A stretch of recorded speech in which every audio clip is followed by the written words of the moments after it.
And you're watching A Cup of Dreams. We are standing here outside the Victoria Memorial, just about some meters away from the stadium. In fact, the fireworks just went off. The skies were alight because that was signaling a resounding victory against South Africa in a league match. It was billed as the best battle to watch out for because it was the clash of the table toppers, number 1 versus number 2, India versus South Africa, in the city of Kolkata, which has seen some magnificent moments in cricketing history. But this one, you have to count this particular win as one of the most important and confident victories for the Indian side. You know, India, of course, batting first and putting up a huge total of 326 and they paced themselves so well.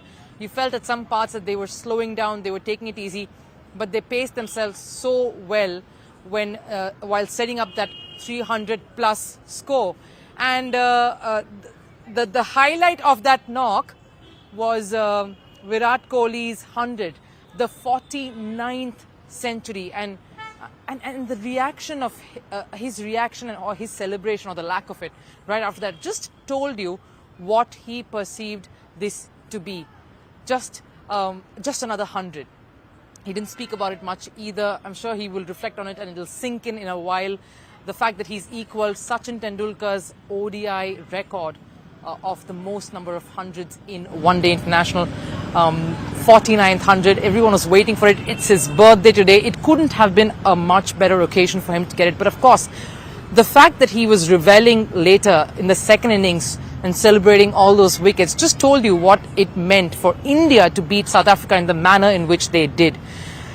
Would you believe that this South Africa batting lineup, and we kept calling this the clash of Indian bowling versus the famed South African batting lineup because of the way they were entering this tournament, the manner in which their top order, middle order was firing, the number of hundreds that Quinton de Kock was piling up, the sort of pressure and the intensity with which the South African middle order was playing. This was billed as the epic encounter of bat and ball amongst two of the best teams in the tournament. South Africa were dismissed for 83. India winning by 243 runs. That's a massive margin. You know, we were looking at some of the dismissals of the South Africa batters, especially Quinton de Kock right at the top, and you thought that was a bit of a shot that he shouldn't have gone for. And then just the manner in which the Indian bowlers set up every wicket. You just knew that this was something special. The way Indian bowlers made South Africa look today. Really not like a side that was among the top 2 or the best teams in the World Cup. That's what it felt like when you were watching the clinical fashion in which the Indian bowlers set up that win and completed that win really for India in that match today at the Eden Gardens. Have to speak about Mohammed, Siraj a little bit, but Mohammed, Shami.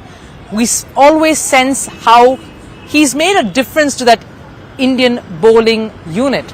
Just his inclusion has made an already good-looking Indian bowling side just that much more tenacious and dangerous. And he proved that today. A local lad here in Kolkata, from these parts, he's played all his cricket here. He started his cricket journey in international cricket for India right here at the Eden Gardens. And for him to to come out and bowl in the manner in which he did. And then, of course, towards the end, you had Ravindra Jadeja also coming into it. That delivery to dismiss Temba Bavuma, if I'm not mistaken, at the start. And then Henry Klaasen, where he just pressurized Rohit to go for that review. Kept saying, I know it's in. I know I've got Henry Klaasen and it's a big one. We've got to review it. And he was spot on. Similarly with David Miller. Just outfoxing someone like David Miller who knows these conditions like the back of his hand. He's pulled a lot of his teams, whether it's his IPL side or South Africa, out of precarious situations and really quite the chase master here. But at the point in which David Miller came in, it was really too much to do with too less at hand.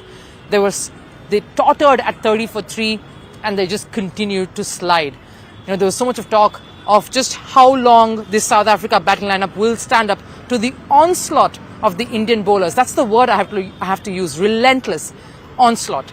Accurate and completely clinical.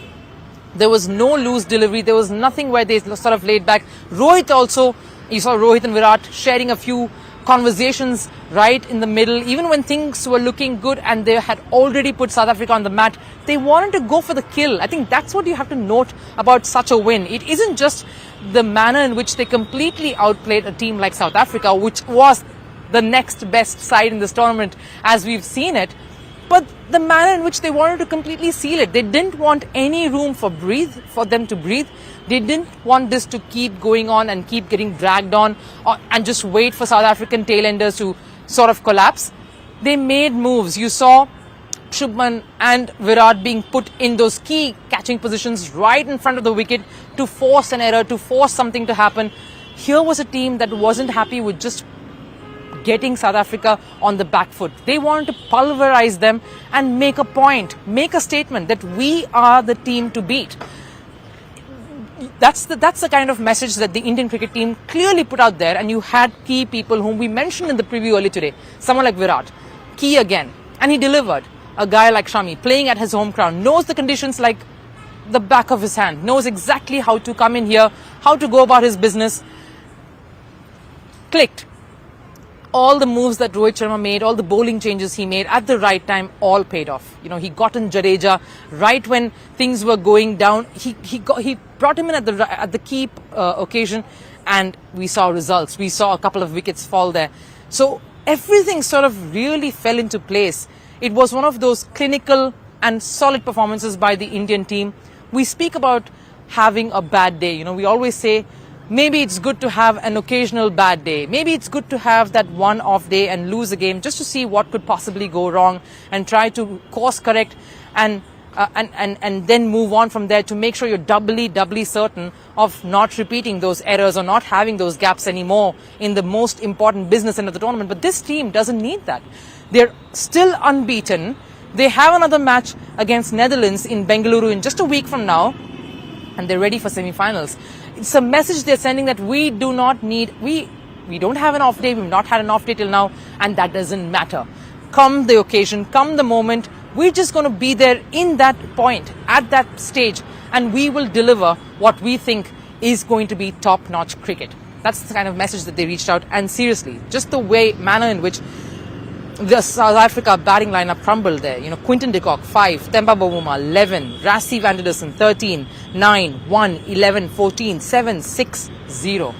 Really not the kind of scores you would see from the best batting side in the tournament that has continuously piled on 300 plus totals, more than any side in this tournament and more than a lot of sides in World Cups on previous occasions. So to see a side like that really brought down and humbled on a day like this ought to tell a story for both these teams, because both of these are challengers for the World Cup title, both of them top contenders. And this, as a lot of people are talking about how these are the two teams who will be going through to the semi-finals, and to see the lopsided nature of the way in which they've gone about really tells you a story. Again, if we had to go back to that first innings and talk about any key performances or any key moments that the South African bowling side or the fielding side would take home with them, maybe just a few, just a mention of someone like, you know, Kagiso Rabada, Keshav Maharaj, a couple of very good deliveries there to make you think, wow, this is going to be something. You know, this is going to be probably a good battle. Marco Jansen may not have done much with the ball, but he was electrifying in the field.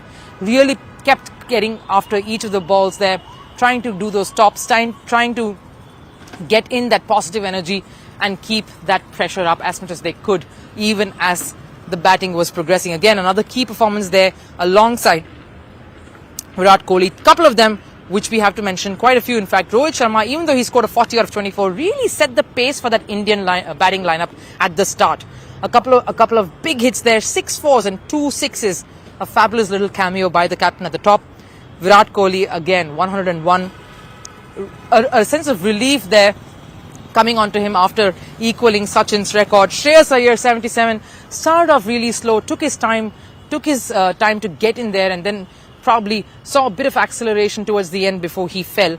Suryakumar, Ravindra Jadeja just coming in there and blistering a few boundaries, a few hits to get that score to a 300 plus total. The crowd also that kept chanting Kohli's name at any given occasion. As soon as that 100 happened, they acknowledged it, and that's it. It was like a band-aid being ripped open. It's done now. That's out of the way. We can move on with life. We can move on with what's important now, a game to be won. What a performance by the Indian side. Really looking like a champion side this. Just the way in which they have completely dominated every top team so far. Just tells a story then. So that's what it is right now from Kolkata. Before we wrap this up, India, we can't really say beat, thrashed South Africa by 243 runs at Kolkata. Both those teams really a lot to think about, a lot to ponder. Just to take a look at where they head next, we do know India goes to Bengaluru to play Netherlands, but South Africa after this have one other game against Afghanistan. They would want a confidence-boosting match there, a confidence-boosting team performance at that game that's happening in Ahmedabad before they think of the next stage, which is the semi-finals. Because a lot again happens, is bound to happen among the other two spots. You have New Zealand that has to win against Sri Lanka. Pakistan still in the hunt. Afghanistan will fancy their chances. There's a lot happening here before the top four get finalized and the positions in which they will. So I'm signing off here from outside this very beautiful and picturesque location at the Victoria Memorial. You take care. Keep following our updates on the Cup of Dreams here on Firstpost.